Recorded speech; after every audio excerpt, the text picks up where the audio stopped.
La mañanera de Ángel correspondiente al martes de la semana en curso. Hoy sí es el primer día laborable de esta semana. Antes de entrar al tema quiero hacer dos aclaraciones. La primera y más importante, no soy abogado y mucho menos soy especialista en derecho constitucional. Segundo, intentaré ser claro. Si no lo logro, le ofrezco de manera anticipada una disculpa con la súplica de que busque usted los documentos que yo le voy a mencionar aquí para que se forme su propio juicio respecto al tema que voy a comentar. Entramos en materia. Es prácticamente una rareza, un cisne negro, vamos a decirlo en la expresión conocida de Nassim Taleb, que a un gobernante lo destituyan por su incapacidad mental, es decir, porque se volvió loco. En los años recientes, América Latina tiene un solo caso, y no recuerdo yo otro donde específicamente haya sido destituido por esa razón. El loco Bucaram en Ecuador.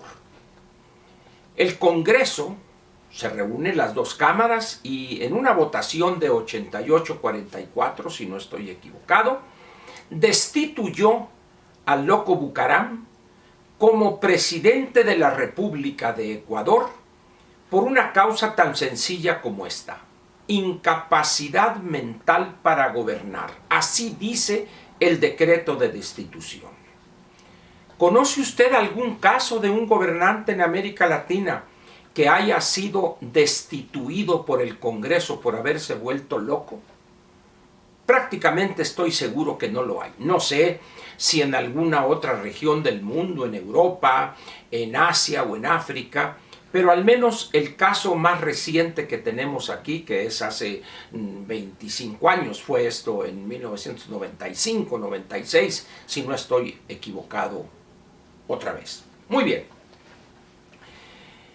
¿Y por qué es tan difícil eso? En primer lugar, probar que alguien está incapacitado mentalmente para gobernar no es un problema fácil. También, probar que alguien está loco también es difícil, más en tratándose de un alto funcionario como es el presidente de la República de este o aquel país. Cuando uno revisa la Constitución en las partes relativas a esto, encuentro yo, que repito, no soy especialista en derecho constitucional, una gran laguna, un hoyo negro. No incluye la Constitución política de los Estados Unidos mexicanos como causa de destitución del titular del Poder Ejecutivo el que haya perdido la razón, el presidente. Dicho de otra manera, si un presidente en el ejercicio de su cargo pierde la razón, se vuelve loco y demuestra de manera fehaciente que ha perdido la razón y su gobernación se basa en desatinos, ocurrencias, cualquier parecido con la situación actual es mera coincidencia. El problema que tiene ese país, no nomás el Congreso, es ¿qué hace ese país para destituir a ese individuo que se ha vuelto loco y está al frente del Estado y al frente del gobierno, como es el caso de nuestro arreglo constitucional? Y mire usted, la Constitución política de los Estados Unidos mexicanos, aquí rápidamente le leo algo, dice en la fracción 27, y ahorita le doy el número de artículo, que además tiene una gran cantidad de fracciones este artículo, es las facultades del Congreso, es el artículo 73. Dice así, el artículo 73, y luego viene una cantidad de fracciones, y la fracción, ahorita le digo, la 27ª dice textualmente: para aceptar la renuncia del cargo de presidente de la República. Es decir, cuando el que está al frente del Ejecutivo decide renunciar, es al Congreso al que debe someter esa solicitud de renuncia. Muy bien. Artículo 73. Luego seguimos buscando artículos y llegamos al 78. De la comisión permanente, es decir, cuando no esté en funciones el Congreso, entra la comisión permanente y dice en el artículo 78, fracción segunda, recibir en su caso la protesta primero del presidente de la República y luego la fracción sexta, conceder licencia hasta por 60 días naturales al presidente de la República, pero no menciona el destituirlo. Muy bien. Seguimos buscando en este documento que es la Constitución y llegamos ahí a una parte interesante que es del Poder Ejecutivo, el capítulo 3, donde en el artículo 84 dice así, primer párrafo, en caso de falta absoluta del presidente de la República, en tanto el Congreso nombre al presidente interino o sustituto, lo que deberá ocurrir en un término no mayor a 60 días, el secretario de Gobernación asumirá provisionalmente la titularidad del Poder Ejecutivo. En este caso, etcétera. Pero repito, en caso de falta absoluta del presidente de la República. No se habla aquí de que renuncie, sino cuál sería una falta absoluta. Una embolia, por ejemplo, un infarto que lo deje prácticamente sin poder desempeñar sus funciones. Esa falta absoluta es evidente mediante un examen médico, etc. Pero ¿qué tal si esa falta absoluta es producto de lo que los integrantes de ambas cámaras del Congreso definieren como perdió la razón, se volvió loco el presidente? ¿Se imagina usted el problema de juridicidad que enfrentaría el Congreso para demostrar quién certificaría que el presidente se habría vuelto loco? ¿Algún psicoanalista de prestigio? ¿Algún experto en enfermedades mentales? Porque aquí no dice, o sea, aquí dice falta absoluta, que piensa uno, totalmente es válido esto, pensar o tratar de interpretar por una cuestión de tipo física. Repito, una embolia, por ejemplo, que sería lo más normal. Luego nos vamos al artículo 85. Dice en su tercer párrafo, cuando el presidente solicite licencia para separarse del cargo hasta por 60 días naturales, una vez autorizado por el Congreso, el secretario de Gobernación asumirá la titularidad. Muy bien. Si la falta de temporal se convierte en absoluta, se procederá como dispone el artículo anterior, que es el 84, que ya lo vimos.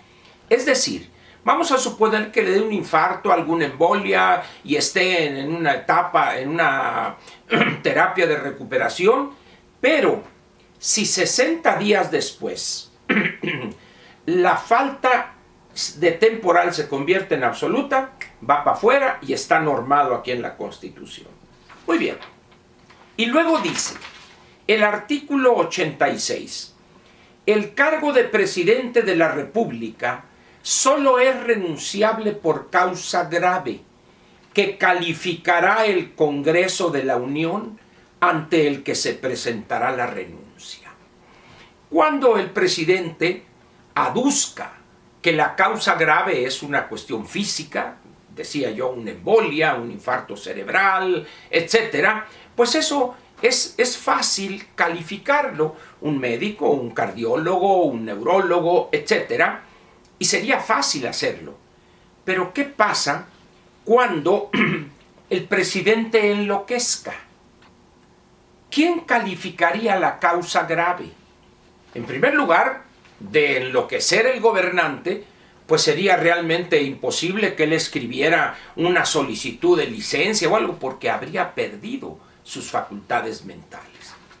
Y eso nos lleva a la última cita, que es el artículo 108. El artículo 108 de la Constitución, en su párrafo segundo, dice: el presidente de la República, durante el tiempo de su encargo, solo podrá ser acusado por traición a la patria y delitos graves del orden común. Pues lo de traición a la patria, bueno, pues se explica, no hay problema, pero delitos graves del orden común, para empezar, enloquecer no es un delito. La pérdida de la razón o la insania, la locura, no es delito.